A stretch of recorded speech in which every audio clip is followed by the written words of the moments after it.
غصے پر قابو۔ احمد ایک ذہین مگر بہت غصیلا لڑکا تھا۔ وہ چھوٹی چھوٹی باتوں پر ناراض ہو جاتا اور اکثر اپنے دوستوں اور گھر والوں سے بدتمیزی کر بیٹھتا۔ اسکول میں بھی اگر کوئی اس کی بات نہ مانتا تو وہ فوراً چیخنے لگتا۔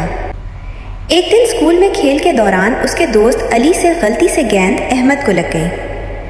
احمد غصے سے آگ بگولا ہو گیا اور اس نے علی کو سب کے سامنے برا بھلا کہنا شروع کر دیا۔ علی خاموش رہا مگر اس کی آنکھوں میں آنسو آ گئے۔ یہ سب دیکھ کر ان کے استاد صاحب احمد کو اپنے پاس لے گئے۔ انہوں نے ایک کیلو سے بھرا تھیلا احمد کے ہاتھ میں دیا اور کہا، جب بھی تمہیں غصہ آئے دیوار میں ایک کیل ٹھونک دینا۔ پہلے دن احمد نے 30 کیلیں دیوار میں ٹھونکی۔ کچھ دنوں بعد اسے احساس ہوا کہ کیلیں ٹھونکنا مشکل کام ہے، اس لیے اس نے اپنے غصے پر قابو پانے کی کوشش شروع کر دی۔ آہستہ آہستہ کیلوں کی تعداد کم ہونے لگی۔ آخر ایک دن ایسا آیا جب احمد نے ایک بھی کیل نہ ٹھونکی۔ خوش ہو کر وہ استاد صاحب کے پاس گیا۔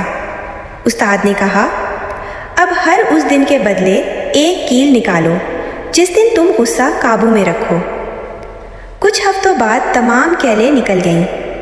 استاد احمد کو دیوار کے پاس لے گئے اور بولے، بیٹا کیلیں تو نکل گئیں مگر دیوار میں سوراخ باقی ہے۔ اسی طرح غصے میں کہے گئے برے الفاظ بھی دلوں میں نشان چھوڑ جاتے ہیں۔ یہ بات احمد کے دل پر اثر کر گئی۔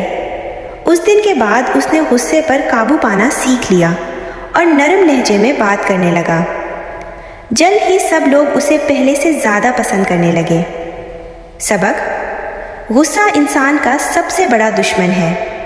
جو شخص صبر اور برداشت سے کام لیتا ہے وہی کامیاب اور محبوب بنتا ہے۔ اگر آپ مزید ایسی کہانیاں دیکھنا چاہتے ہیں تو سبسکرائب کریں اور اپنی رائے کامنٹس میں ضرور دیں۔